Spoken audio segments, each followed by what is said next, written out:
আলহামদুলিল্লাহ, দুই টুনাটুরি একটা নতুন বাসা নিলাম ছোট্ট একটা সংসার গুছানোর জন্য। বাসাটা মূলত নেওয়া উদ্দেশ্য হচ্ছে আমার অফিসের পাশেই, এর জন্য বাসাটা নিলাম। আর এইখান থেকে কিন্তু আমার অফিসটা একদমই কাছে। বাসাটা অনেক ভাল লাগছে, অনেক সুন্দর।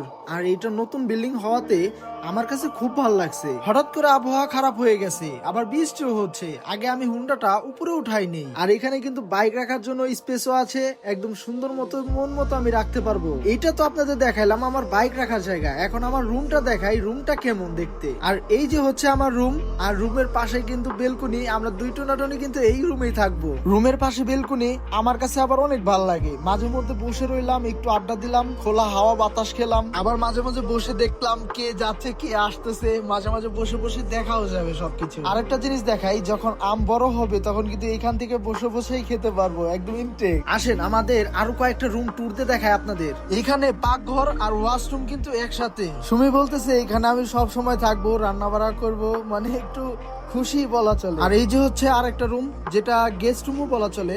সবাই এখানে দেখা গেছে আসলে থাকতে পারবে আর কি আমাদের সাথে। আর জানালার পাশে ভিউটা দেখেন না, একদম অস্থির একটা ভিউ দিতেছে, এত ভালো লাগতেছে। তার মধ্যে বৃষ্টি বৃষ্টি ভাব, আরো বেশি ভালো লাগতেছে। এখন আপনাদের ঘুরে আমি ছাদটা দেখাই, ঠিক আছে? আমি তো ছাদের কথা ভুলেই গেছিলাম। এই ছাদের ভিডিও মাঝে মাঝে আপনারা এখন থেকে পাবেন আমাদের কাছ থেকে। ছাদের ভিউটা একটু দেখেন, মানে আমার কাছে খুব ভালো লাগতেছে। কেননা ছাদে একটু যখন ঠান্ডা বাতাস বইতেছে, তো বৃষ্টির টাইমে একদম মনটা ছুঁয়ে যেতেছে পুরা। আর এই যে পাশেই বাজার, একদম বাসার নিচে আর কি। এইখানে কিন্তু মন দুধও উঠে।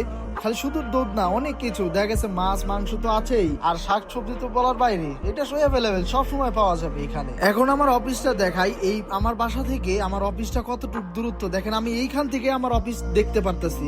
আমার এই বাসা থেকে অফিস পর্যন্ত হাইটা যাইতে সময় লাগে মাত্র 2 মিনিট। তাহলে তো আপনারা বুঝতেই পারছেন যে আমার বাসা থেকে আমার অফিস পর্যন্ত কতটুকু দূরত্ব। আর আমার আব্বু আম্মু এবং কি আমার ছেলে অনেক খুশি হয়েছে এবং কি পছন্দ হয়েছে বাসাটা। আমার ছেলের জন্য ছাদটা একটু রিস্কি হয়ে যায়, সমস্যা নয়, সবসময় চোখে চোখে রাখতে হবে, এই আর কি। ছাদে তো অনেকক্ষণ সময় দিলাম, এখন আপনাদের সুন্দর করে ওয়াইড অ্যাঙ্গেলে দেখাই যে ছাদটা কত বড়।